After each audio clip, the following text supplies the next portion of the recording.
Good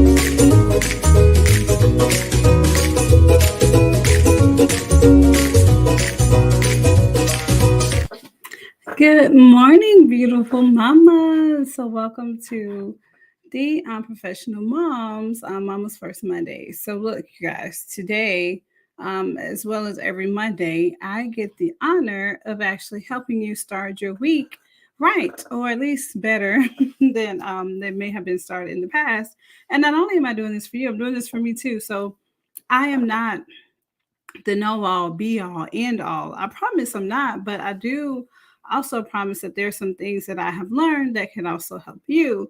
And let's just be honest, being a mom, especially in this kind of culture, we're taught to always put our kids first. And it's just time for us to actually stop doing that, like immediately stop and start putting you first in ways that are they're selfish, of course, but they're going to also empower you so that you can empower other people. So being selfish is not always a bad thing, and maybe there's a better term for that.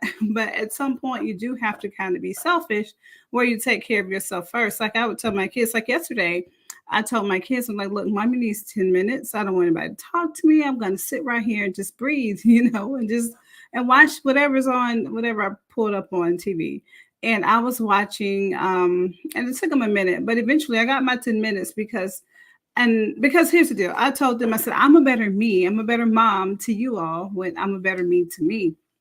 And so after going back and forth with them for a minute, they finally gave me my 10 minutes, and I was finally able to relax for those 10 minutes so that I could show up for them better. And they were eating their breakfast, so all was well. So the whole key here for you all is for you to find ways to put yourself first. And I always tell people I have a countercultural way or approach to motherhood because it goes against everything that culture tells us to do, society tells us is right, because what society tells us is right often drains us. So it's time out for that. And it's time to get into episode 31. So forgive me, you guys, because I am a little sleepy. I'm just going to be honest, but I'm always full of energy. So you're going to get my energy even if I'm sleepy. So if you know me, you can probably tell I'm sleepy, but you also know that I'm full of energy and I'm going to give you all that I have. Okay. So today's episode, which is episode 31, is spring cleaning for the soul. And you guys, I love this episode because like your soul is, it encompasses so many things. So today is all about decluttering your mind and your space around you.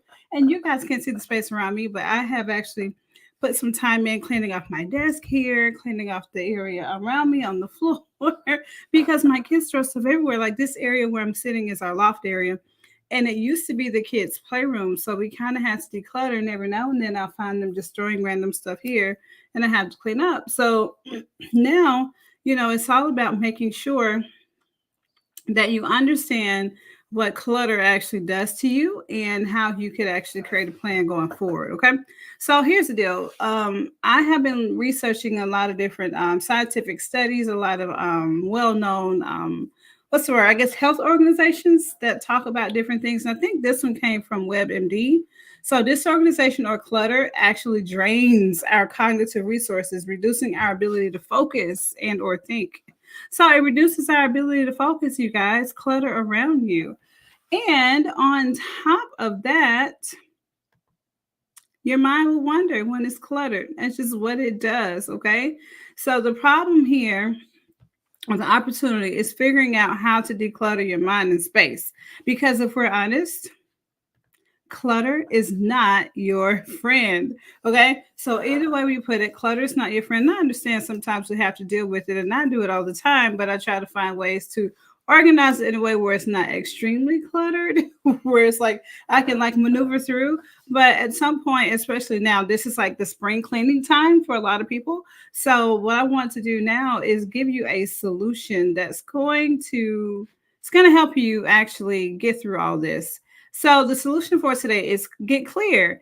Get clear on what you have to do. So here's the deal. So I have my notes because I actually created this for you all so that you could actually use it. So if you're a note taker or you want to take notes, this is a time you want to take notes. The solutions get clear. And the thing you want to do first is actually with the C, create a plan. So you want to start by creating a decluttering plan. Like you don't want to just go out. Like, it's okay to just start randomly decluttering, but when you have a plan, it's a little bit, it does something to your mind. I don't know how to explain it. Creating a plan does something to your mind, and it's like, okay, I have to do this. It's like a routine, like you go to work. You plan to go to work every day, right? Or you plan to work, or you plan to do something every day. You plan to take a bath. You plan to brush your teeth. You plan to go to sleep. So plan to declutter. Like, make a plan to declutter, and actually, you guys tackle both your mind and your physical space. So here's the deal: there's clutter in our mind. Sometimes we think too much,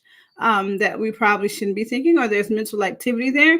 And our thoughts are not us, okay? Your thoughts are not you, because they're thoughts you would not think. But here's the deal: you have to create a plan to declutter that. Like, if you start thinking things, think, why am I thinking that? Is this a thought for me?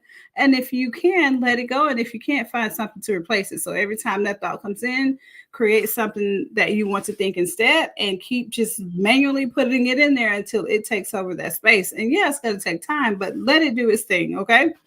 And the L is let go. Let it go, like Elsa says, let it go. Sorry, I can't sing, but here's the deal: let it go. Release what no longer serves you. Like, literally, let it go. Whatever it is, whether it's negative thoughts, whether it's physical clutter, or even emotional baggage. Y'all, we hold on to those things. And here's my little trick for emotional baggage. So emotions, you guys, are actually our friends. Oftentimes we think of them as like enemies. We don't ever want to feel them. And that's just strange, because emotions are actually trying to guide us somewhere. They are guides, they are friends. However, we're not supposed to just react to them. We're supposed to respond. And so what I would encourage you to do, if you're walking around with emotional baggage, is to figure out, what is this emotion trying to tell me? Why is this here? And work through that instead of just pushing it aside, because pushing it aside is just going to get stronger and stronger and stronger, and it's going to do more damage and harm to you and your family will actually get. And I think it's Pastor Michael Todd from Transformation Church. He says, whatever is not what's the word, transformed, will be transferred. So whatever you don't transform within you is going to be transferred to your kids. And that's what we're not trying to do. We're not trying to push our bad habits and our bad, I guess, generational cycles on to our kids. So if you can, work on that. Don't just react to the emotion, respond to it. Figure out where it's trying to guide you. And there are plenty of books that can actually help you guide your emotions. I wish I had one right here. I don't know why it's not right here, but I have several. But anywho, the next one, before I get off on the tangent, is your E, establish priorities. So everyone has priorities, whether we want to believe it or not. You have a priority, and whatever you spend most of your time on is normally your priority. So what we want to do here is just establish them. And here's the deal: what you want to do is identify your priorities and focus on what truly matters, what matters to you in both your mental and physical environment, okay? Not just one, both matter, okay?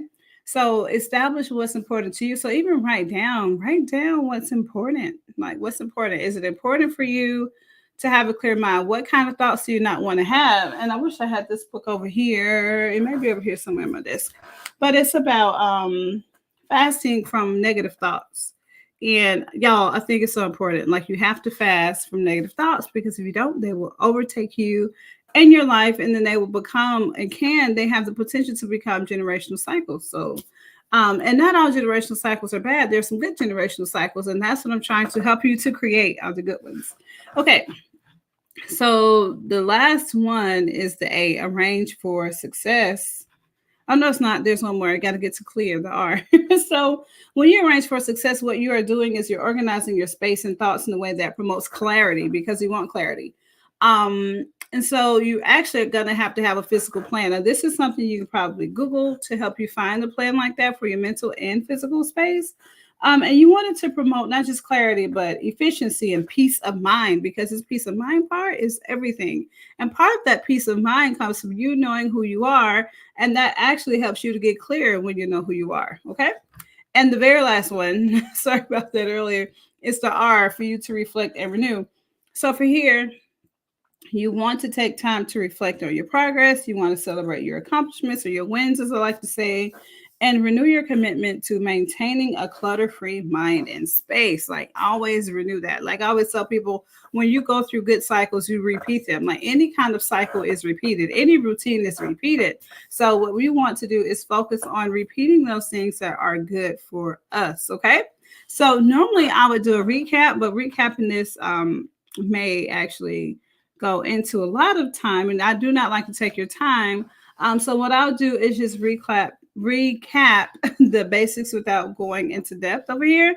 So of course, recap. This is episode 31, and this is about spring cleaning for the soul, decluttering your mind and space. And the opportunity here is figuring out how to declutter your mind and space.